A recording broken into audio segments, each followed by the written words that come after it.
series 19 Hospitality Questions on COVID-19. Today's question deals with two buzzwords that have been cropping up on social media and elsewhere: staycations and daycations.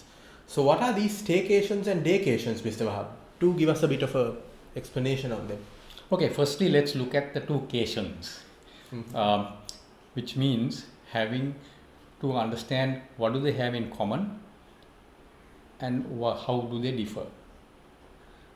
Both vacations and staycations are vacation-like experiences. They are taken by people in their country of residence. That is, people who live in one country, who travel within the country, and who either go for the day or stay overnight and come back. Right? There is no crossing borders, there is no crossing seas.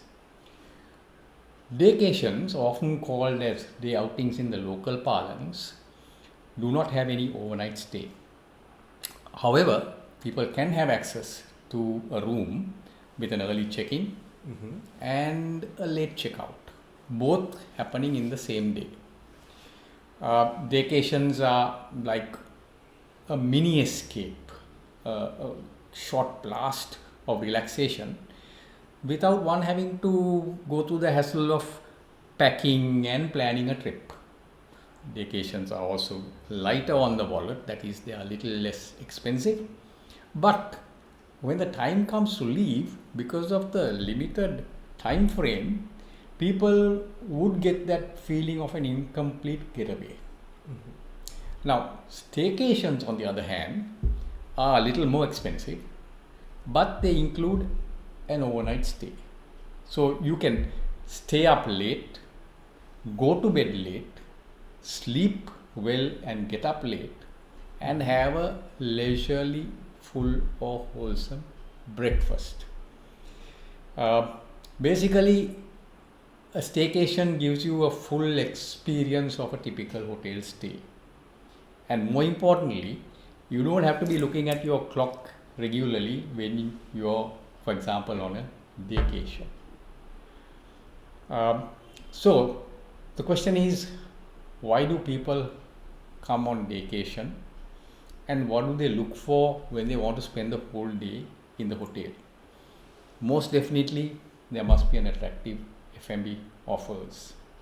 There must be access to the pool, mind you, free access to the pool. Then discounted rates on spas and treatments are another few key aspects that are very much what they look for.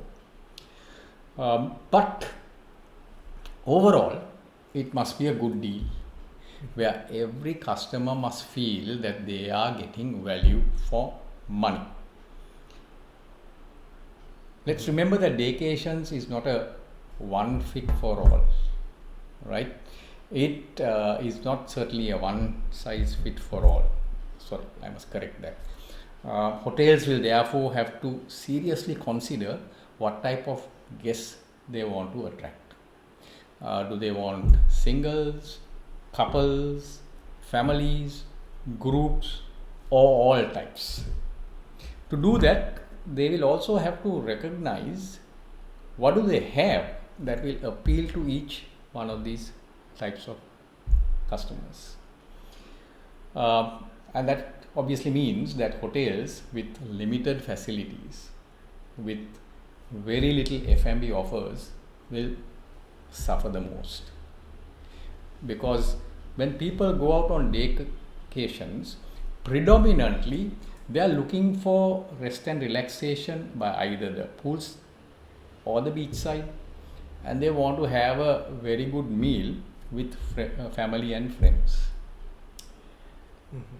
And in this scenario where every hotel is trying to lure the vacation and staycation traffic, you need to provide something that enables that hotel or your hotel to stay above the rest. Otherwise, you will get lost in that sea of identical offers.